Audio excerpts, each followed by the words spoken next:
जय माता दी मित्रों, आज मेरे साथ उपस्थित है अंतर्राष्ट्रीय ज्योतिषाचार्य देवी ज्ञानेश्वरी गोस्वामी, जो एक बगलामुखी माँ की बहुत ही सुंदर प्यारी साधिका भी है। माता जी के अनुष्ठान भी करती है माता जी। तो माता जी, मैं आपसे पूछना चाहूँगा कि सर्पदोष क्या होता है और सर्पदोष की पूर्ण रूप से शांति कैसे कर सकते हैं? उसके काल सर्प दोष कहते हैं जी। और काल सर्प दोष राहु और केतु से काल सर्प दोष बनता है। जी।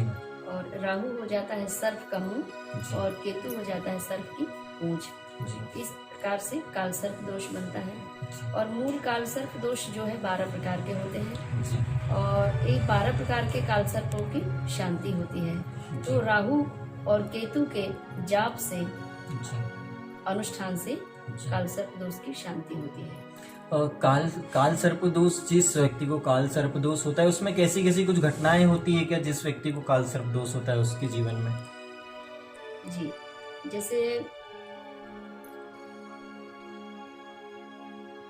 लग्न चक्र 12 प्रकार के हैं। जी माता जी। तो राहु जिस स्थान पे बैठा है, जैसे कि तन भाव पे राहु बैठता है जी। तो स्वास्थ्य संबंधी तन को क्षति पहुंचाता है। और जैसे कि लग्न से द्वितीय भाव पे राहु बैठता है, हाँ। तो शुक्र के स्थान पे बैठता है। मतलब द्वितीय भाव का जो अधिपति है वो शुक्राचार्य हैं। दैत्य गुरु शुक्राचार्य, शुक्र का स्थान होता है। वहाँ राहु बैठता है तो भाइयों में मतभेद होता है, भाइयों में झगड़ा, लड़ाई, अविश्वास ये उत्पन्न करता है। और लग्न से तृतीय भाव का जो राहु होता है वो मनो स्थान पर बैठता है तो व्यक्ति मनमानी सोचता है, मतलब उसकी जो रुचि होती है गलत रास्ते को अपना लेता है वो। और मैं किसी की नहीं सुनता, मैं जो कह रहा हूँ वही है। काल सर्प दोष, जैसे कि उसका नाम ही है काल और सर्प, तो काल और सर्प का क्या संबंध होता है इस काल सर्प दोष के नाम में? सर्प जो होता है, राहु जो होता है वो सर्प का मुंह होता है। जी। और उसको काल कहा जाता है। सर्प के मुख में जो होता है जहर होता है, उसे काल कहा जाता है। और जो सर्प की पूंछ है तो वो तो सर्प, पूरा टोटल सर्प होता है, ही हो जाता है। तो उसको काल कहा जाता है। सर्प के जो मुंह को काल कहते हैं और वही राहु है। जी। आप जिस तरह से काल सर्प दोष की पूजा अनुष्ठान करते हो तो उसमें क्या क्या पूजन सामग्री है, किस प्रकार से काल सर्प दोष की पूजा की जाती है आपके माध्यम से?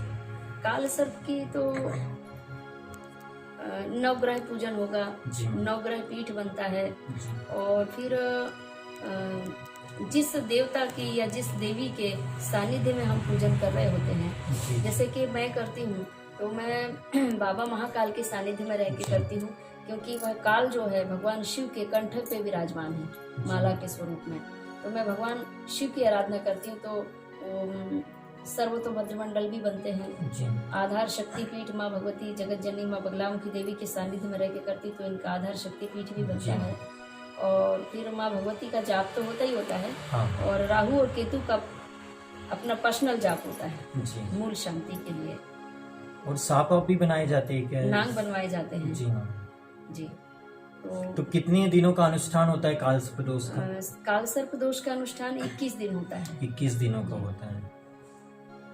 और माता जी, ये पूछना चाहूंगा कि कई लोगों को काल सर्प दोष होने के बाद स्वप्न में सांप दिखते हैं, तो ऐसा भी होता है क्या? वो काल सर्प दोष के ही लक्षण होते हैं। उसको सांप क्षति नहीं पहुंचाएगा, सिर्फ दिखेगा बस। काल सर्प दोष वाला व्यक्ति निर्धन नहीं होता है, धनवान होता है। लेकिन वो धनवान जब होगा जब उसके काल सर्प दोष की मूल शांति होगी। जी माता जी। पूजन कर लेने से काल सर्प दोष की शांति होगी ऐसा नहीं है। अपने मन की शांति होती है, ग्रहों की शांति नहीं होती। ग्रहों की शांति तो जब होगी जब उनका मूल जाप होगा। जाप होने के बाद में ग्रह प्रबल होते हैं और ग्रह प्रबल होने के बाद में उनका दशांश हवन किया जाता है। पूर्णाहुति के बाद में फिर उसका पुण्य फल आपके खाते में। काल सर्प दोष पूर्ण रूप से जीवन से समाप्त हो जाता है या वो रहता ही है? काल सर्प दोष जीवन से समाप्त नहीं होता। जी। काल सर्प दोष तो जातक जब गर्भ में आता है तो गर्भ में जैसे ही जीवात्मा प्रवेश करती तो ग्रहों की स्थापना हो जाती है। जी। जातक का जैसे ही जन्म होता है तो जन्म के तुरंत से ही ग्रहों की महादशाएं चक्रवात प्रति चक्रवात चलने लगती है और कालसर्प दोष हटता नहीं है। किसी भी विद्वान में इतनी सामर्थ्यता नहीं है कि कालसर्प दोष को हटा दे या काट दे। इनकी पूजन पाठ अनुष्ठान प्लस रत्नों के माध्यम से इनकी मूल शांति होती है। और आपके यहाँ पे कालसर्प दोष की पूजा होती है तो ये अपने यहाँ सिद्धपीठ में माता जी के सिद्धपीठ में होता है या फिर जिसको कालसर्प दोष होता है उनके घर पे जाकर किया जाता है, कैसा क्या रहता है इसमें?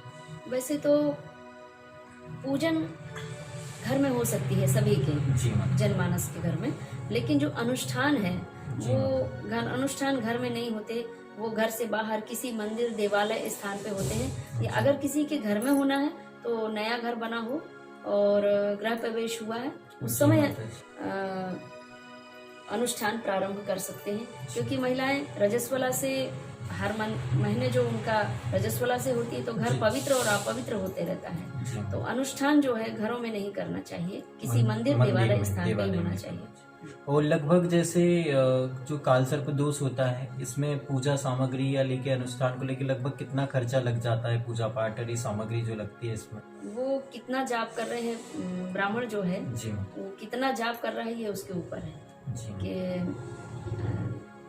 राहु का कितना जाप कर रहा है और केतु का कितना जाप कर रहा है, वो उसके ऊपर है। मतलब कि कितनी सामग्री, जितना हम जाप करेंगे उस हिसाब से पूजन सामग्री है वो लगेगी।